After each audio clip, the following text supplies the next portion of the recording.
Dito nga sa aming pamamana ng isda ngayong araw ay hindi lang mga good size na isda ang nagpakita. Nagpakita rin dito ang isang nakakalasong isda at isang napakalaking pugita.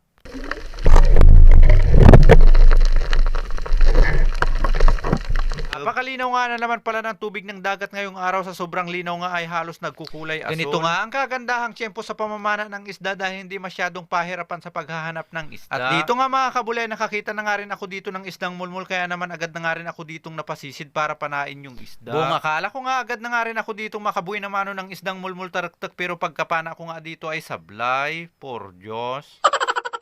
Siguro ay hindi talaga para sa akin yung isdang iyon, kaya hindi ko nga tinamaan. Wag lang magpakita yung isda kay Kalods Raymond dahil siguradong walang kawala yun, dahil kapag namana yun nanireg, sureball. Sureball din naman ako sa pamamana ng isda, pero minsan sureball din. At sumisid nga na naman pala ako dito dahil may nakita nga na naman ako ditong pangalawang isdang mulmul taraktak. At pagkapana ko nga dito sa isda, por Diyos, nakakadalawa na nga ako ditong binamanong sablay. Hindi na ito tama dahil hindi na ako tumatama, ibig sabihin may mali. Nagtataka na rin ako bakit pa sumasablay, halos dakmain ko na yung isda. Kaya naman pala bago nga ako sumisid ay nakalimutan ko nga ilintag yung tadyang ng aking pana, baluktot. Napakahirap pa namang magpigil ng utot ay hininga kapag sumisisid sa ilalim ng dagat pagkatapos pagkapana mo sa isda, mali. Hindi naman masamang magkamali, ang masama yung palagi kang nagkakamali. Kaya naman dito nga sa pangatlong isda na aking pinana ay sinigurado ko na nga na ako ay tatama. Nakakahiya na nga kasi sa aking mga viewers kung puro na lang mali. Good size nga rin pala itong aking unang isdang napana ngayong araw, kaya naman kahit paano'y nakabawi. At may nakita nga na naman pala ako ditong isdang mulmula nagtago sa damo o aragan, kaya naman dali-dali na naman ako ditong napasisid. Kahit medyo may kalaliman nga itong spot na aming pinamanaan ngayong araw, sa linaw ng tubig ay kitang-kita pa rin nga yung isda sa ilalim. At nang makalapit na nga rin pala ako dito ng dahan-dahan sa isda ay agad ko na nga itong binanatan. At pagkabanat ko nga dito may pumalag, ibig sabihin tinamaan. Good size nga na naman ito, kaya naman medyo malakas ang palag, kaya naman agad ko nga rin itong dinakma para hindi na makabulos. Kapag nakabulos o nakawala pa nga kasi itong isda ay sayang kasi meron na nga itong tama. At may nakita nga na naman pala ako ditong isda na alanganin ang kanyang pwesto, kaya naman ang pinana ko nga ito ay alanganin rin na tumama. Alam mo na palang alanganin, kabuli, bakit mo pa pinana? Nagbabala sakali lang. Ay, nagbabala sakali. Tekto.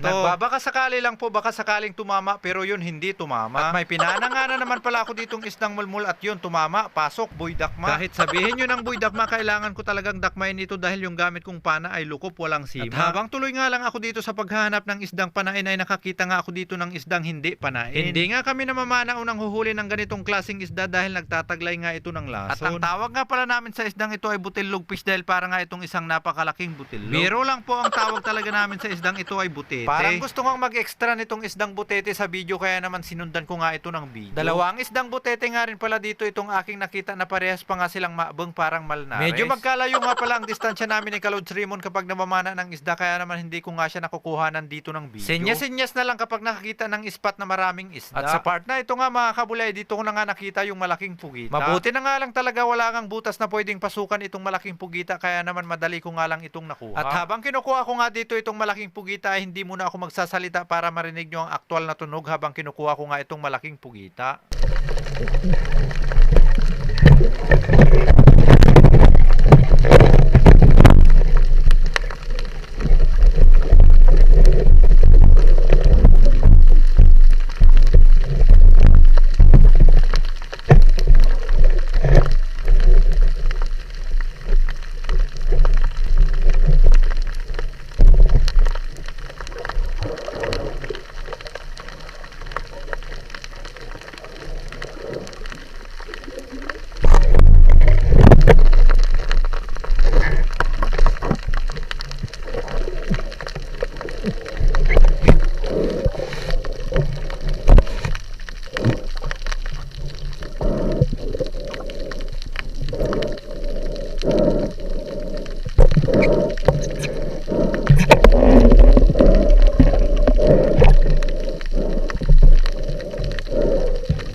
Napakalakas nga at napakatindi ng kapit itong malaking pugita, kaya naman kapilitan bumalik nga muna ako dito sa aming bangka. Hindi ko nga pala muna ito tinanggal sa pagkakatusok ng aking pana dahil baka bigla pa nga itong makawala. Nag-alanganan nga rin kasi akong kagatin itong mata ng pugita dahil baka pumulupot nga ito sa aking mukha. Dito ko na nga lang kinagat sa itaas ng bangka dahil medyo nanghina na nga rin itong pugita. Napakalaki oh. Ay, secured na. Buti nakita natin siya, wala siyang butas. Yan, nadali natin mga idol.